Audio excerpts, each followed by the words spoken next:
가사는 제가 쓰고 노래는 AI가 만들었어요.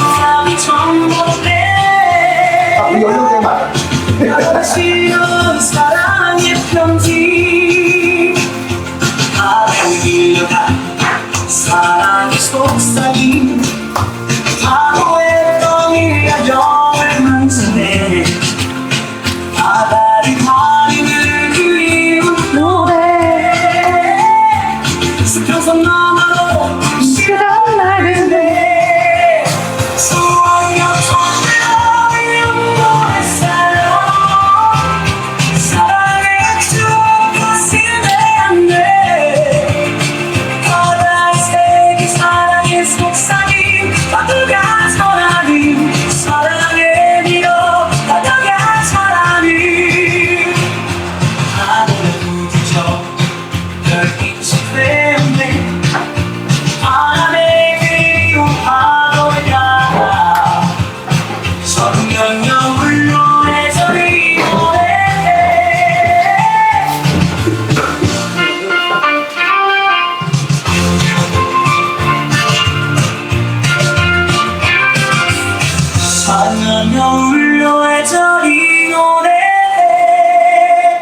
재밌죠?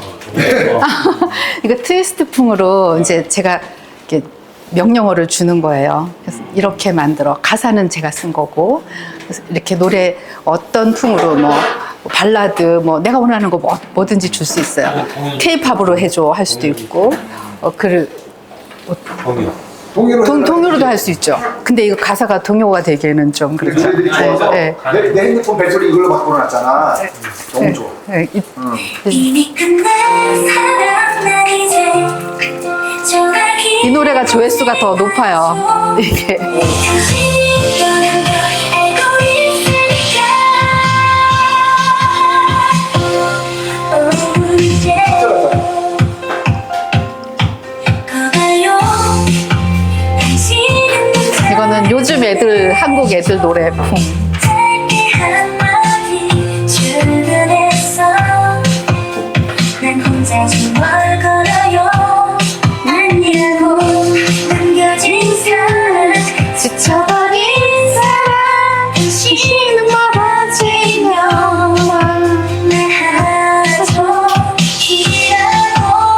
좀 슬퍼요 가사가. 서로의 가시에 질리며 살아 한남들이 헤어지기에 너무 늦은 두 사람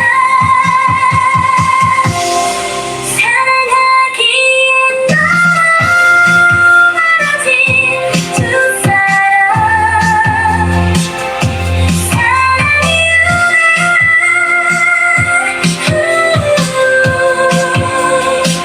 흥해진 두 사람 사랑이 우네요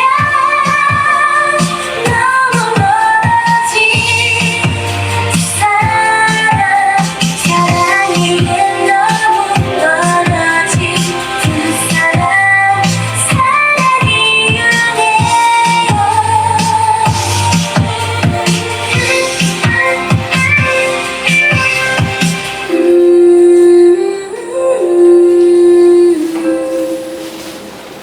어때요?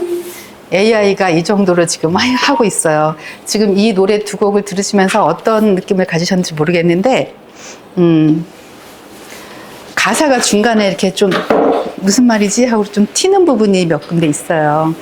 이건 지금 수정을 하나도 하지 않은 AI가 만든 그대로의 원본이에요. 그러니까 우리 작가들의 손이 필요한 부분이 이제 그런 부분인 거죠. 네. 노래부터 들려드렸는데 인사드릴게요. 저는 시, 수필, 소설을 쓰는 이성숙입니다. 그리고요, 최근에는 여행에 좀 꽂혀가지고 여행 열심히 다니고 또 여행 에세이도 쓰고 올 연말이나 내년 봄쯤 지금 여행 에세이 작업을 하고 있어요. 그래서 우리 이 AI 얘기하고 나서 뒷부분에 여행 얘기도 조금 해드릴게요. 사실은 여행 얘기만 1시간 반, 2시간짜리거든요. 근데 그냥 이런 여행을 제가 하고 있다. 제 근황을 알려드린 정도로 해드릴게요. 이 책이 지난 5월 달에 나왔어요.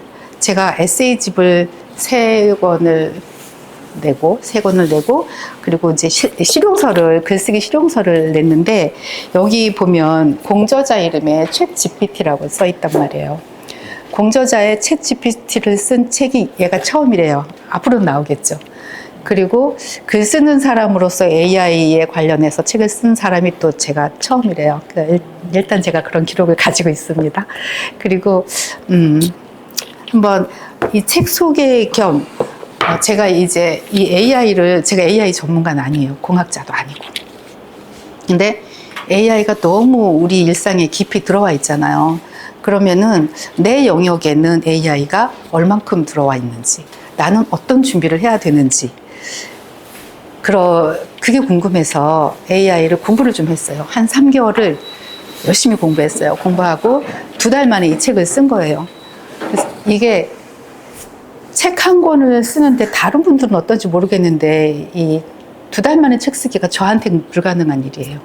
그 전에 썼던 책들은 최소 1년 이상 2년씩 썼던 거, 칼럼 같은 거 발표했던 거 모아서 내고 이렇게 했거든요. 근데 얘는 2달 만에 썼다. 어떻게? 챗GPT로 같이 썼기 때문에.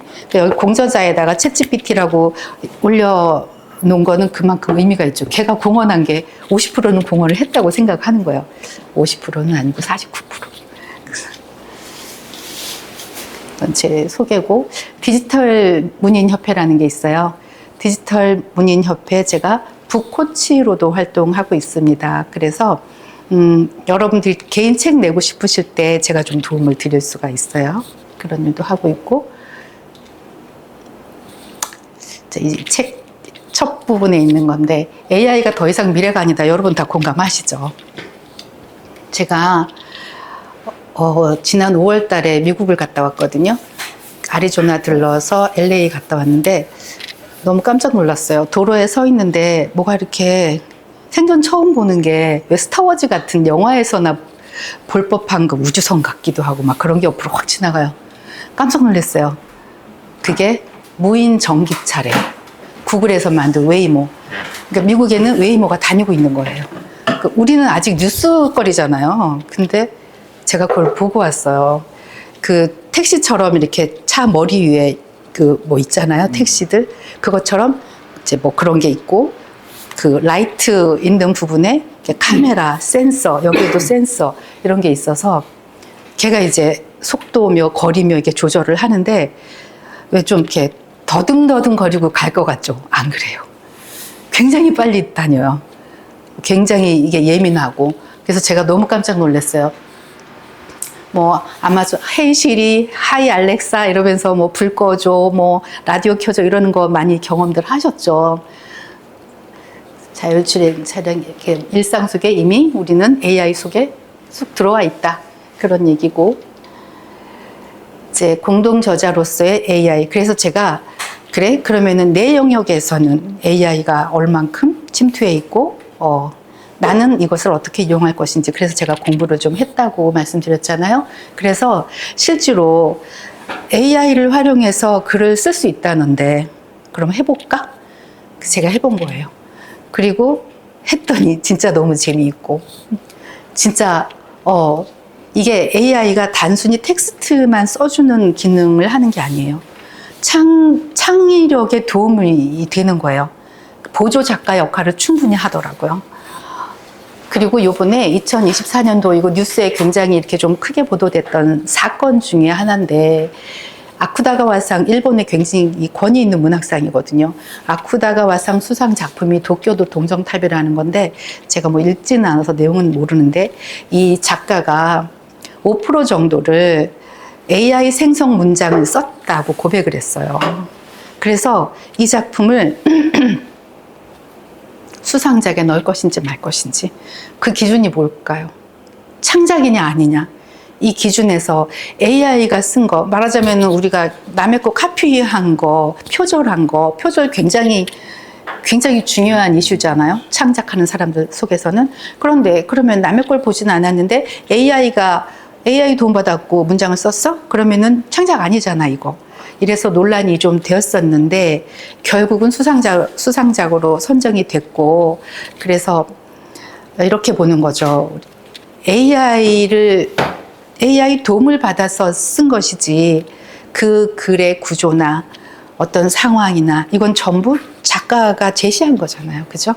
그래서 작가의 창작이 얼만큼, 작가의 몫이 얼만큼 기여했는지 그거를 판단하는 것 같아요. 근데 사실 아직도 그게 쉽지는 않아요. 저는 이제 이 AI가 쓴 작품들을 이 책을 쓰면서 제 글하고 똑같은 제목으로 제 글하고 AI한테 똑같은 제목을 주고 네가 한번 써봐 이렇게 하고 비교도 해보고 이걸 했는데, 그러다 보니까 저는 사실 이렇게 읽으면 요거 문장이 좀 AI가 쓴 것 같은데 이게 보인단 말이에요. 보이는데 예민하지 않으면은 못 봐요. 몰라요. 그래서 실제로 지금 그 문예지나 이런데 그 발표하는 작품들이 이렇게 AI한테 의존해서 쓴 작품들이 발표되고 있어요. 근데 그거는 사실은 조금 문제가 될 것 같아요. 근데 차차 정리가 되겠죠. AI 작품을 그 골라내는 소프트웨어도 지금 개발 중이라고 하고, 현재는 그 부분에 대해서 저작권을 어떻게 해볼 수 있는 방법이 현재는 없습니다. AI 글쓰기의 개념, 저는 이 AI들을 뮤즈라고 불러요. 뮤즈가 그리스 신화에 나오는 제우스하고 기억의 여신인 무네모 시인의 사이에 태어난 아이들인데, 9명의 아이들인데, 얘네들이 음악, 문학, 예술, 과학 이런 것들을 한 영역씩 담당해서 발전시키고 뭐 했던 그 천사들인데, 이 AI를 제가 써보니까 이 9가지 영역을 혼자 다 해요. 그래서 저는 이 AI를 AI 뮤즈라고 불러요. 제 책에도 AI 뮤즈라고 여러 번 언급되어 있고, 뮤즈라고 부르는 사람은 저밖에 없습니다. 이 AI를 사용하면은 글을 쓸 때 뭐가 편하냐면은 단순 작업 있죠. 그러니까 AI는 IQ 30 정도의 보조 작가, IQ 30 정도의 비서라고 생각하시면 아주 좋아요. 그러니까 AI는 컴퓨터하고는 좀 달라요. 약간의 인격을 가지고 있어요. 그래서 단순 작업, 자료를 찾는 거라든가, 글을 다 쓰고 났을 때 교정 작업이라든가 이런 거는 AI가 제가 하는 것보다 훨씬 더 완벽하게 합니다. 영어는 단어 그냥 띄어쓰면 되잖아요. 근데 한국말은 띄어쓰기, 여러분들 난 완벽해 이런 사람 계세요? 없어요. 국문과 교수님도 없어요. 이효령 박사님도 못해요. 한국말은 띄어쓰기도 어떤 경우에는 붙여야 되고 어떤 경우에는 띄어도 돼. 근데 이게 어떤 경우라는 그 경우도 붙여 쓸 수도 있고 띄어 쓸 수도 있는 거예요. 그런데 만약에 우리가 책을 낸다거나 한 편의 글을 쓴다고 할 때는 띄어 썼으면은 일관되게 띄워줘야 되고 붙였으면 일관되게 붙여줘야 되는 그런 게 있죠. 근데 저도 글을 쓰지만 쓰다가 보면은 이게 뭐라고 해야 될까? 어느 문장에선 붙여 쓰고 어느 문장에선 띄어 쓰고 막 이런단 말이에요. 그런 것들을 AI한테 집어넣으면은 일관되게 얘는 쫙 고쳐주죠. 그래서 교정을 하거나 수정을 할 때는 너무너무 좋고, 그리고 초안 잡을 때 너무 좋아요. 가장 유용한 거는 저는 초안 잡을 때인 것 같아요. 그러니까 저 같은 경우도 이제 청탁 원고가 들어오잖아요. 주로 가정의 달, 5월이 다가오거나 연말이 다가와. 그러면은 여기에 가정의 달에 적합한 원고 좀 주세요. 연말인데 연말연시를 향한 글 좀 하나 주세요. 이렇게 청탁이 들어오는데 준비되어 있지 않을 때가 있죠. 근데 갑자기 딱 왔어. 그럼 어떻게, 난감하잖아요. 뭘 쓰지? 어디서부터 쓰지? 이러는데 예를 들어서 가정의 달 원고를 좀 써주세요. 뭘 쓸까? 제가 좀 생각을 하는 거예요. 그래? 그러면은 요즘 젊은 사람들하고 그 기성세대하고 문화 차이도 있고 갈등이 많아. 그러면 나는 세대 간 갈등을 어떻게 치유하자. 이런 쪽으로 한번 써야 되겠다. 여기까지는 내 생각이야. 근데 그 다음에 연필을 못 들겠어. 그럴 때, 자, AI를 한번 열어봅니다. 얘를 불러. 그래서 나 이런 걸로 가정의 달에 적합한 글을 써야겠어. 어떤 에피소드가 좋을까? 물어볼 수도 있어요. 그러면 얘가 에피소드 끌고 와서 너무 멀쩡하게 한 편을 딱 써줘요. 그러면 그걸 가지고 나는 수정하고 뭐 새로 쓸 수도 있고 그 안에서 아이디어가 나오잖아요. 그러니까 AI를 가지고 일을 하는 사람은 초안을 가지고 시작하느냐 맨 땅에 헤딩하느냐 이런 차이가 있어요. 그래서 잘만 활용하면 굉장히 유용하다. AI가 발명됐기 때문에, 발명이라고 그래야 되나요, 여기서? AI 시대가 됐기 때문에 없어지는 직업들이 엄청 많죠. 그것으로 인해서. 지금 하다못해 우리가 볼 수 있는 식당 종업원들 많이 없어지죠. 로봇가 다니잖아요. 로봇가 배달해주고, 뭐, 주방에서 음식 나오면 갖다 주고, 가지고 가고. 그러면서 식당 종업원들이 일자리를 잃고 있죠. 마찬가지예요. AI가 글을 이렇게 너무나 멀쩡하게 잘 쓰기 때문에 작가라는 직업도 없어질 것이다. 뿐이 아니에요. 화가도 마찬가지예요. AI를 활용한 작품으로 전시회를 이미 하고 있습니다. 하고 있어요. 그런데 그래서 이제 우리가 설 자리가 없다. 창작자들도 더 이상은 설 자리가 없을 것이다. 이런 얘기가 있는데 과거에 우리 이런 역사가 있어요. 카메라가 발견되던 당시에 그 당시에 화가들은 뭐 귀족들, 왕궁의 초상화 이런 작업들을 주로 했단 말이에요. 화가들이. 그래서 들라루슈라는 화가는 죽었다 이제. 회화는 설 자리가 없다. 이렇게 얘기했어요. 그런데 지금 현재 어때요? 카메라는 카메라대로 예술 영역을 개척했고 회화는 카메라가 하지 못하는 영역으로 발전해 왔죠. 두 영역이 공존한단 말이에요. 저는 이렇게 생각해요. AI를 다룰 줄 아는 사람과 다룰 줄 모르는 사람으로 구별될 것이다. 그리고 남의 거 슬쩍슬쩍 베껴 쓰거나 이런 한마디로 그 알고리즘에 걸리는 정도의 작품을 하는 작가는 도태될 것이다. 진정한 작가만 살아남을 것이다. 저는 그렇게 생각을 합니다. 이 영국 레딩 대학교의 케빈 워릭 교수라는 분이 이런 책을 썼는데 나는 왜 사이보그가 되었는가? 그분이 그 책에서 이런 말을 했어요. 사이보그가 되길 거부하고 순수 인간으로 살아남을 수는 있다. 하지만 그것은 인간으로 진화하지 않고 침팬지로 살겠다는 것과 다르지 않다. 마찬가지예요. 우리가 스마트폰 몰라도 살 수 있고 지금까지 살 수 있고 컴퓨터 몰라도 지금까지 살아왔어요. 저희 엄마 아무것도 몰라요. 심지어 전화도 애들이 전화를 이제 우리 애들이 미국에 있어요. 할머니한테 전화를 하면 전화 안 받으신대요. 뭐래냐면 엄마 할머니 전화는 공중전화야. 할머니가 하고 싶을 때만 하는 거야. 그러니까 스마트폰을 갖고 계세요. 그런데 스마트폰 기능은 전혀 사용을 못 하시죠. AI를 몰라도 살 수 있습니다. 살 수 있어요. 그런데 알면 알수록 AI를 알면은 세상이 너무 편리해지는 거예요.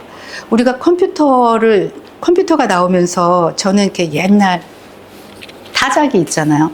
타자기 나왔을 때 그게 이제 갖고 싶어서 사서 타자 연습을 했어요. 그리고 이제 컴퓨터가 나왔죠. 그런 이 타이핑 지금도 못해서 이렇게 독수리 타 하시는 분들도 많단 말이에요. AI는 컴퓨터를 몰라도 돼요. 네. AI를 알면은 정말로 편리한 세상이 펼쳐진다. 그래서 여러분들도 알았으면 좋겠어요.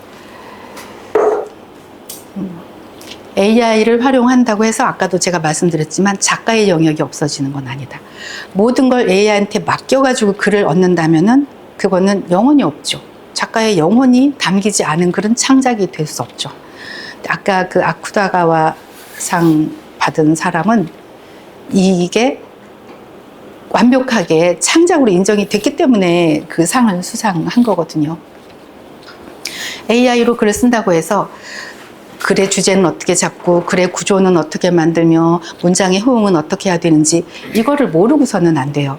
그거를 모르면 검증을 할 수가 없죠. 얘가 정말로 잘 썼는지. 네. 그래서 전통적인 글쓰기는 물론 알아야 된다. 그런 말씀을 드리고 싶고 지금 활동하고 있는 AI를 조금 소개해 드릴게요. 클로바엑스는 네이버에서 만들었어요. 우리나라 정보가 굉장히 정확하게 들어있어요. 얘네들은 전부 미국 애들이에요. 오픈 AI에서 만든 챗 GPT, 마이크로소프트에서 만든 코파일럿, 구글에서 만든 제미나이, 그리고 카톡에서 만든 또 이런 게 있고 한국형 AI들이 또 이렇게 많이 있습니다. 여기에 지금 올리지 못한 게 이게 얼마나 빨리 바뀌냐면 제가 이 책을 쓸 때 여기 챗 GPT 공저라고 썼잖아요. 챗 GPT 4 버전으로 쓴 거예요. 그런데 제가 이 책을 2달 만에 썼다고 그랬잖아요. 출판사에 넘어갔어요. 넘어갔는데 인쇄할 무렵에 출판사에 전화가 왔어요. 선생님 지금 4.5가 나왔어요. 벌써 9버전이 된 거예요. 그럼 이 책을 이거 다 폐기해야 돼? 전 너무 억울하잖아요. 그래서 고민을 한 거예요. 챗 GPT 공저자 이름에 뺄까요? 아니야. 난 이게 너무 재밌는 일이라서 난 꼭 이걸 넣고 싶어요. 그래서 고민을 했어요. 그래서 답이 나온 게 버전을 표시하지 말자. 그래서 그냥 챗 GPT 공저라고 쓴 거예요. 너무나 빨리 새로운 게 계속 나오고 있어요. 지금 여기에도 클로드라는 게 지금 글 쓰는 영역에서는 얘네들보다 클로드라는 게 굉장히 글을 잘 써요. 감성적인 어휘를 너무나 잘 구사해요. 그런 애가 또 있어요. 이 많은 아이들 중에 얘네들이 다 각각 특징이 있어요. 나한테 맞는 거, 유료 버전도 있고 무료 버전도 있고. 저 같은 경우는 나한테 맞는 거 조금씩 써보신 다음에 나한테 맞는 거를 유료로 하나를 쓰시면 좋을 것 같아요. 내가 글을 쓰겠다고 하면 그냥 일반적인 정보를 얻겠다고 할 때에는 굳이 돈을 내고 하지 않으셔도 돼요. 이거 우리 다 달러로 내야 돼요. 그러니까 굳이 안 하셔도 되는데 저처럼 전문적인 영역에 어떤 글을 써야 되겠다고 할 때는 유료 버전을 하나 찾으시는 게 좋습니다. 오픈 AI 챗GPT는 선두주자라는 특징이 있어요. 코파일럿은 제가 써보니까 지금은 다른 애들도 그거를 하는 것 같아요. 근데 처음에 코파일럿이 나왔을 때는 얘는 이제 정보를 가져오잖아요. 그러면은 사실 이따가 할루시네이션 얘기를 드리겠지만 얘가 잘못된 정보를 가지고 왔을 때는 잘못된 답을 준단 말이에요. 그런데 얘는 코파일럿은 내가 이 정보를 어디서 가져왔어? 이러면서 사이트 링크를 같이 줘요. 그래서 검증하기가 좀 쉽더라고요, 얘는. 제미나이는 이 모든 아이들보다 정보력이 짱이에요. 구글에서 만들었잖아요. 세상 모든 지식은 어디로 통해요? 구글로 통하죠. 네, 그래서 정말로 많은 정보가 있다. 그리고 한국적인 정보는 클로바엑스가 챗GPT보다 더 훌륭하다. 그리고 챗GPT를 저는 얘하고 친하니까 챗GPT 3.5 버전까지는 무료거든요. 3.5 버전은 22년도까지의 정보를 가지고 있어요. 그러니까 최신 정보가 꼭 필요한 게 아니라면은 굳이 돈 내고 4 버전을 쓸 필요 없다. 그 말씀드리고 싶고, 챗GPT의 장단점이 아니라 사실은 모든 AI의 장점과 단점인데 얘가 너무나 전천후예요. 멀티모달 기능이 있어요. 그러니까 이미지를 주고 물어봐도 답을 해줘. 내가 말로 질문하고 이미지를 줘 해도 또 이미지로 출력할 수 있게 해줘요. 말로 해도 되고 텍스트를 해도 돼요. 뭐든지 통하는 거예요. 왜? 약간의 인격이 있다고 했잖아요. 그런데 또 아주 맹점이 이거죠. 환각현상이라고 하는데 말씀드렸지만 얘는 그러니까 인간 작가는 완벽하게 창작자예요. 그죠? 근데 얘는 어떻게 해요? 그 많은 정보 중에서 내가 요구하는 걸 갖다 준단 말이에요. 그러면은 잘못된 정보를 가져올 수도 있죠. 우리가 한국에는 선풍기 틀어놓고 자면 죽는다. 이게 지금 미국 고등학교에서 굉장히 창피한 사례로 수업 시간에 그 얘기를 한대요. 우리 아이가 미국에서 하이스쿨을 다녔는데 엄마 진짜 창피했어 막 이러더라고요.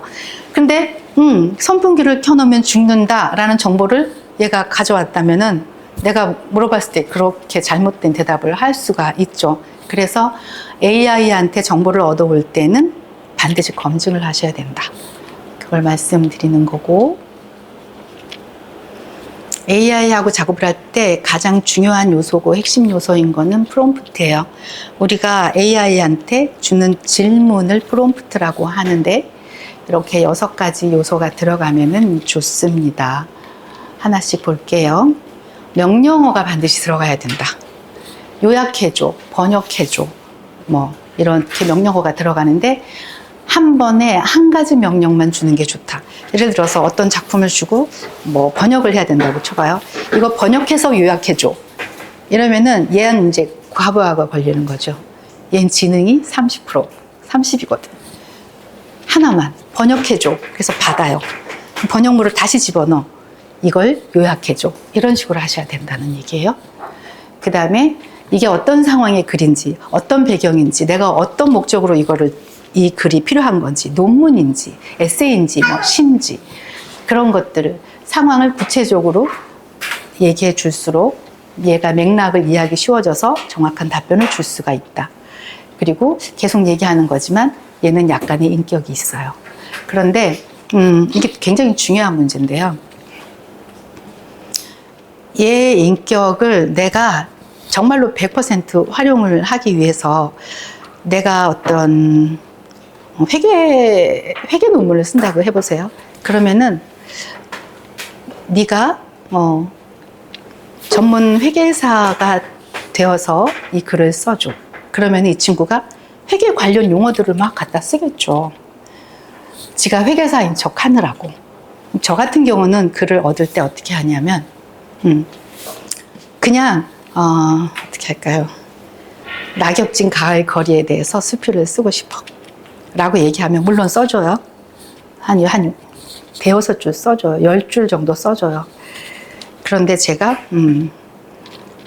30년 경력의 베테랑 작가야 너는 30년 경력의 베테랑 작가가 쓰는 문장으로 써줘. 그럼 어떻게 해요? 얘가 좀 더 고급진 자료들을 가지고 오는 거죠. 그래서 얘가 써주는 그 작품이 훨씬 어휘가 좀 수준 높은 어휘를 쓴단 말이에요. 그래서 이 아이의 인격을 다루는 기술이 굉장히 필요하다. 얘를 잘 다룰수록 좋은 답변을 얻을 수가 있다. 예시도 주면 좋죠. 그래, 가을에 관한 시를 쓰려고 해. 그러면 우리 유명한 시들 많잖아요. 이런 식으로 써줘. 뭐 이렇게 예시를 줄 수도 있고, 그 다음에 포맷도 이렇게 나는 뭐 표를 넣고 싶으면 표를 넣어줘. 또 뭐 설명문 형식으로 써줘, 시 형식으로 써줘, 논문 형식으로 써줘. 그렇게 얘기해 주는 게 좋고, 어조도 간단 명료하게 친근한 말투로 이런 것도 좋은데 좀 더 구체적으로 할 수도 있어요. 아버지가 아들한테 하는 말투로 해줘. 제가 최근에 그 경희대 교수님 책을 하나 이제 북코칭으로 해서 책이 하나 나왔는데요. 아버지가 아들한테 쓴 편지 글이에요. 편지를 묶은 글이에요. 그러면 이거를 수정을 할 때, 물론 저는 제가 했어요. 그때는 얘를 몰랐을 때였기 때문에. 한번 집어넣어 봤어요. 내용을 해주고, 아버지가 유학 보낸 아들한테 보내는 편지로 해줘. 그러니까 단어가 아주 구구절절하게 바뀌더라고요. 아버지가 얼마나 걱정이 많겠어요. 멀리 보낸 아들한테. 그런 어휘를 사용할 수 있어요. 그러니까 이 어조도 명령어에 넣어주시는 게 좋다. 자, 정리를 하면 주제와 방향성을 명확히 설정해서 질문해야 되고, 구체적인 단어로 질문해야 되고, 중의적 어휘는 피하시는 게 좋아요. 그러면 얘가 헷갈리는 거예요. 얘는 IQ가 30밖에 안 되거든요. 그래서 중의적 어휘나 애매한 어휘를 사용하시면은 애매한 답을 얻으실 수 있다. 간결하게 질문한다. 그 다음에 개성 있는 글을 얻고 싶다면 자신의 느낌과 생각을 구체적으로 제시하는 게 좋다. 그리고 내가 질문을 할 때도, 그러니까 30년 경력의 베테랑 작가가 쓰는 글로 써줘 라고 질문을 했는데, 내가 준 제시어들은 초등학생 어휘를 줬어. 그러면 얘는 어디에 반응할까요? 쉬운 데 반응해요. 우리 뭐 이렇게 어려운 일 있고 쉬운 일 있으면 쉬운 거 하고 싶잖아요. 얘 쉬운 데 반응하거든요. 그러니까 나도 그에 걸맞는 어휘로 질문을 해야 되는 거죠. 네. 그럼 이제 써보기 하시면 되는 거예요. 써보기 하는데 뭐 해볼까요? 한번 보여드려 볼게요. 이 책 목차를 한번 얘보고 만들어 보라고 한번 해볼까요? 이렇게 만들어줘요. 책을 쓸 때요, 여러분, 제일 막막한 게 목차를 어떻게 잡지?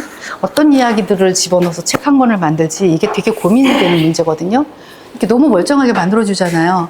그러면은 이제 이걸 가지고 나한테 맞는 내용도 있을 것이고, 나는 뭐 굳이, 글쎄, 뭐가 있을까? 마케팅은 굳이 난 다루고 싶지 않아. 그러면 빼는 거죠.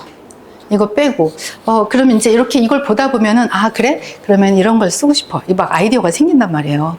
그럼 넣고 싶은 거 넣고, 빼고 싶은 거 빼고, 목차를 확정할 수 있어요. 지금 목차가 확정이 됐다 치고, 그러면은 제일 먼저 글쓰기의 개요. 뭐, 이거는 뭐 쓰다가 말았네? 아이디어 확장. 이거에 대해서 해볼까요? 그러면은 여기다가 다시 명령어에다 넣는 거예요. 제가 쓰려니까 좀 불편한데. 2장 4번 아이디어와 확장에 관련해서 써줘. 이렇게 되면 이제 글이 쭉 나와요. 해볼까요? 이거 봐, 이렇게 써준다고요, 이렇게. 근데 지금 이제 내가 바꾸고 싶어. 추가한 중요한 과정입니다, 이렇게 나오잖아요.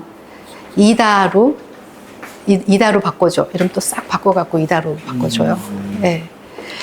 이런 식으로 하면은 책을 한 권을 뚝딱 끝낼 수가 있습니다. 그러면 책의 얼개가 나오는 거죠. 그것으로서 완벽한 건 아니고 고치고 수정하는 작업을 여러분들이 하시면 됩니다.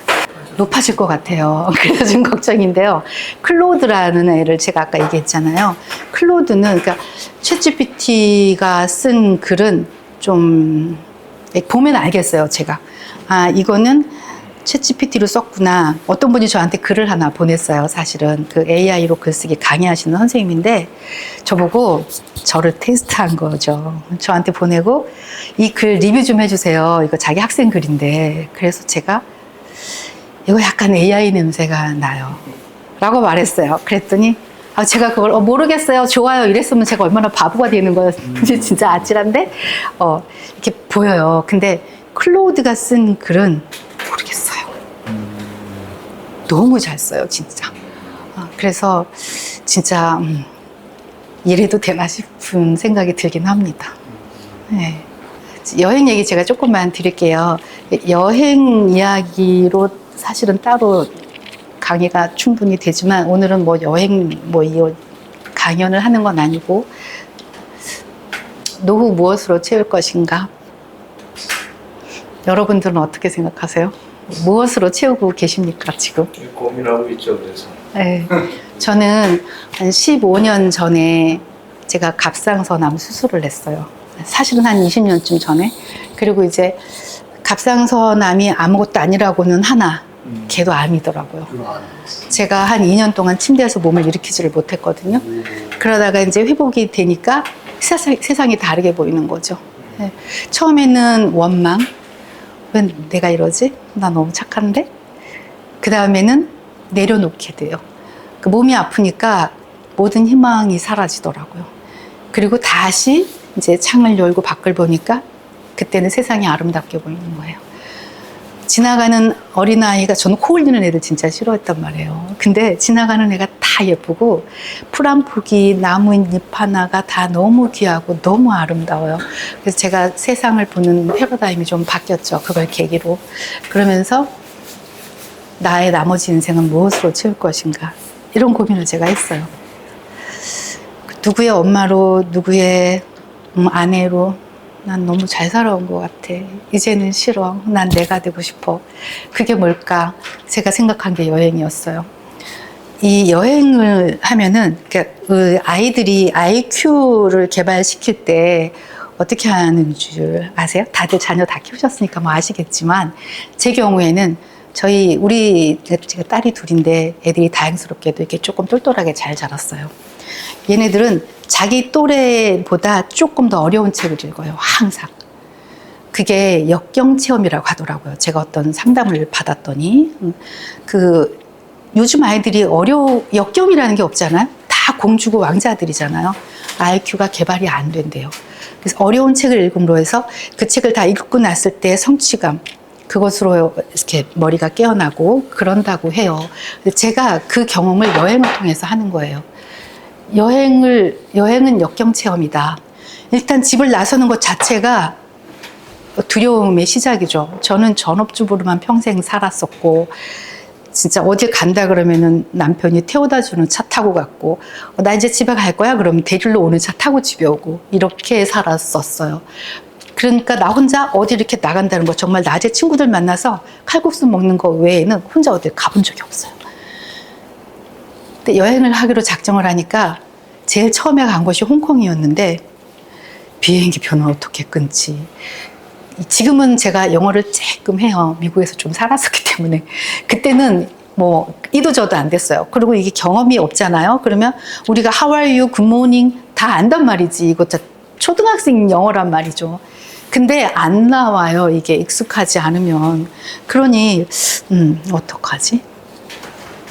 패키지를 따라가자. 그래서 처음에 패키지 여행을 갔어요. 그럼에도 불구하고 어려워요. 어렵고 낯설고. 그리고 돌아왔을 때, 애들 말로, 했다, 됐다, 나도 할 수 있구나. 이런 생각이 들었고.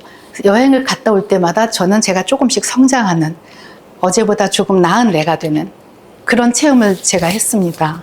제가 했고, 그리고 이제 어떤 그 논문 같은 거 보니까 활성화되는 뇌는 축소되지 않는데요. 우리가 치매가 걸리는 저희 아버지 뇌 사진을 제가 봤어요. 이게 최근 일이에요. 아버지가 지금 요양원에 들어가신 지 한두 달 됐거든요. 뇌의 용량이 작아져요. 그게 보여요. 엑스레이 상에. 요게 줄어든 것만큼 치매가 심해지는 거예요.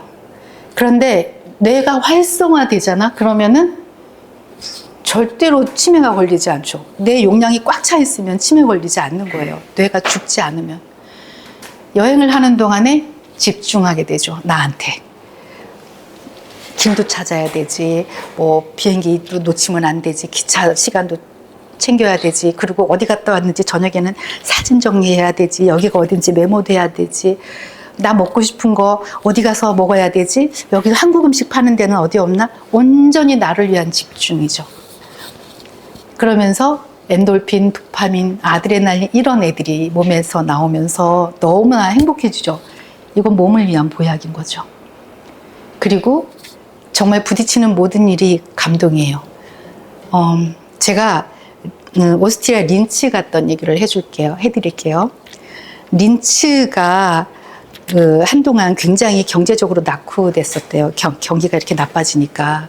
그래서 오스트리아 황제가 누군지 지금 기억을 못 하는데, 요한 스트라우스, 그 당시에 당대에 가장 유명한 요한 스트라우스 2세를 불러서 당신이 린츠를 살릴 수 있는 곡을 하나 작곡해줘라.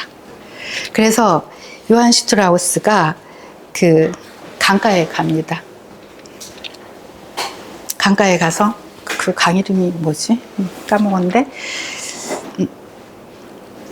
아름다운 푸른 도나우강을 간 거예요. 네.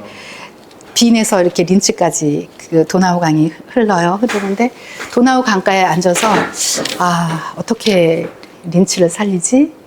그러면서 거기서 고민을 하다가 이 사람이 만든 곡이 아름다운 푸른 도나우강이라는 그 노래예요. 그런데 그 노래 너무 멋있잖아요. 들려드리고 싶은데. 그런데요, 제가 아름다운 푸른 도나우강을 보고 싶어서 린츠의 도나우 강가를 갔습니다.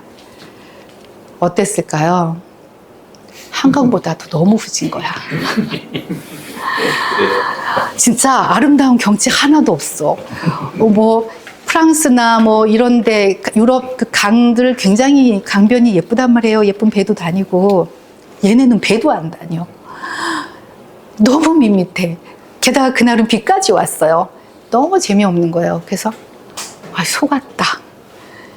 한편 요한 슈트라우스가 거짓말쟁이거나 이 사람의 위대함, 그러니까 한 사람 위대한 작곡가로 인해서 린츠가 살아난 거죠. 그래서 린츠의 경제가 다시 부활했다. 이런 얘기를 제가 들었어요. 가는 곳곳이 감동이죠. 길을 잃었다가 기차 안에서 가방을 잃었다가 찾은 경험도 있어요. 감동이죠. 내가 이거 영어로 했어. 그 프라하의 철도 회사에. 이게 말이 되냐고요. 전 서울역에도 전화 못해요. 그런 전화. 포기해. 잃어버려. 그런데 그러기에는 나의 모든 것이 들어있는 가방이 지금 없어졌단 말이죠. 전화번호 찾아서 전화해서 결국 찾았어요. 그런 감동. 그러니까 매 순간이 감동이에요. 여행은 치매를 예방하고 몸에 보약을 제공하고 행복의 원천이 된다. 이런 걸 왜 안 하겠냐고요. 영상 하나 보여드리고 제가 예정되어 있는 여행 보여드릴게요.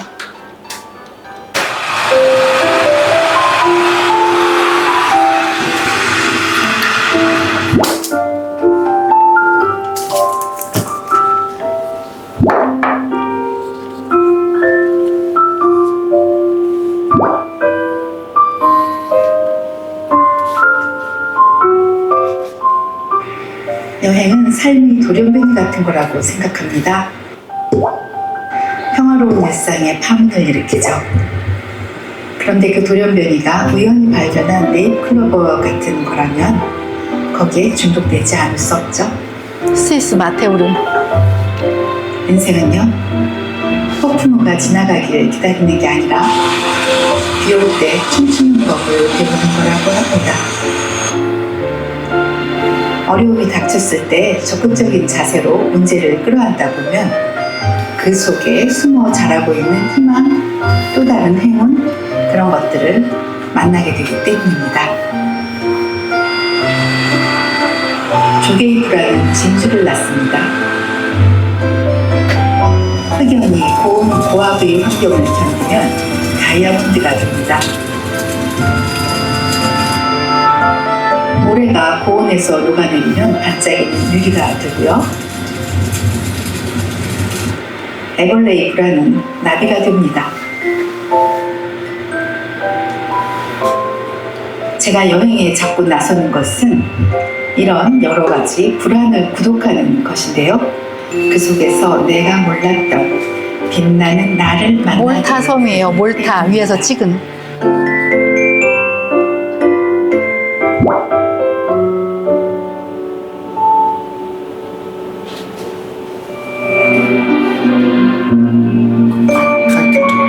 지금 당장은 없는데 차 하나 생기는데 지금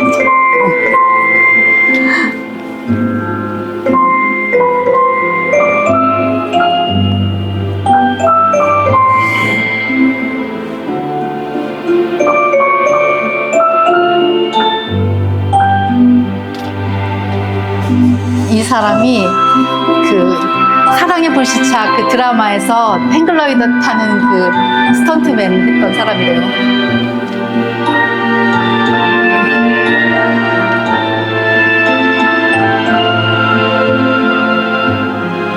네덜란드 풍차가 남아있는 곳만 다 넣고 여기는 프랑스 북부 도시. 모파상이 여기가 에트르탄데 가장 아름답다 그래가지고 당대 뭐 모네 뭐 화가들 작가들이 다 다녀갔던 곳이에요. 헝가리 온천. 헝가리는 국토의 80%가 온천이래요. 노천 온천이 너무나 잘 발달돼 있고 이게 소금이에요. 소금. 땅에서 소금이 솟아서 이렇게 물이 되는 거예요.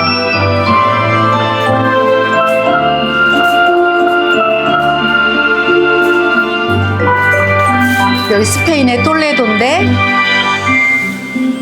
돈키호테 소설의 출발지가 여기 톨레도입니다.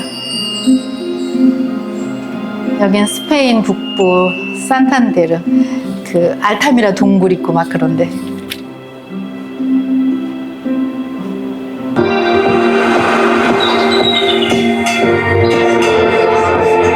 Are you ready to explore, discover, adventure? Then you're ready for In Tours. In Tours is your in to hundreds of thousands of the world's best tours. Sure to enrich your travel experience, immerse you in history, and get your blood pumping. In Cruises members always get the lowest available prices on every option through In Tours. Would you like to tour the Colosseum, the Vatican, or the Pantheon? Or maybe you want to see them all. You are in. Want to tour the desert in a Jeep, dune buggy, or on a camel? You are in. Want to dive from a boat, a bridge, or a plane? You're in with InTours. InTours makes it easy for InCruises members to level up every cruise, amplify every trip, and make every vacation extraordinary. Select InTours at InCruises.com to book your next unforgettable experience today. 에이즈 프렌들리에 들어오시면 저하고 함께 여행하실 수 있고요. 예정되어 있는 여행이 지금 제가 이제 예약을 했는데 25년 1월 25일부터 2월 4일까지 부켓 크루즈하고 오로라를 보러 갑니다. 네덜란드로 가고 그다음에 이제 사람들이 하도 너무 긴 저는 여행을 하는 원칙이 아직은 내가 젊기 때문에 멀고 험한 지역을 먼저 가자. 그리고 뭐 간단한 동남아 같은 데는 좀 더 나이 들고 이렇게 내가 좀 기운 없을 때도 갈 수 있잖아요, 가볍게. 그래서 이 가까운 데는 제가 사실 잘 안 가요. 안 가는데 요거를 지금 3월 29일에서 4월 2일까지 대만하고 도쿄 가는 크루즈가 지금 예정이 돼 있어요. 이것도 굉장히 괜찮은 게 보통 우리가 크루즈를 가면은 하루 정도가 바다에 있어요. 그리고 계속 기항지에 들어간단 말이에요. 그러면은 기항지에 가면은 저는 기항지 투어를 절대로 빼먹지 않고 하거든요. 가서 그 도시 구경하고 그러는데 그러다 보니 배에 있는 그 많은 것들을 누리지를 못하는 거예요. 할 새가 없는 거예요. 근데 이런 경우는 바다에 3일이나 있더라고. 그러니까 배에 있는 모든 거를 다 누릴 수가 있겠더라고요. 그리고 짧고 우리 입장에서는 아시아이기 때문에 비용도 좀 싸고 그래서 제가 여행을 할 때는 크루즈는 방이 인사이드 룸 있고 오션 뷰 있고 발코니 있고 스위트 룸 있고 물론 더 세밀하게 또 이렇게 이 사이에도 있긴 있지만 보통 이렇게 이제 크게 4개로 구별을 하는데 저 같은 경우는 발코니 룸을 주로 이용을 하거든요. 근데 이런 코스는 너무 싸단 말이에요. 그래서 스위트룸을 가볼까 생각하는 거죠. 여기에 스위트룸을 가려면 너무 비싸니까 이렇게 짧은 코스 갈 때는 스위트룸도 한번 가보자. 그런 거고 여러분 지금 인하세요. 이제 제 글이나 이런 거 좀 알고 싶으신 분은 제가 그 브런치 스토리에 매거진을 하나 오픈을 했어요. 슬기로운 크루즈 생활이라는 카테고리를 들어가서 보시면 제가 여행 정보를 올립니다. 가기 전까지는 정보를 올리고 이제 갔다 오면은 갔다 온 사진이나 뭐 갔다 온 스토리들이 올라가겠죠. 이제 막 오픈을 해서 지금 열어놔 있고 유튜브에 낭만개구리 S라고 검색을 치시면은 이 그림이 떠요. 여기 들어가서 보시면은 또 우리 강 PD님이 찍어주시지만 저의 일상이 컨텐츠다 하는 그 제목으로 또 영상을 만들고 있습니다.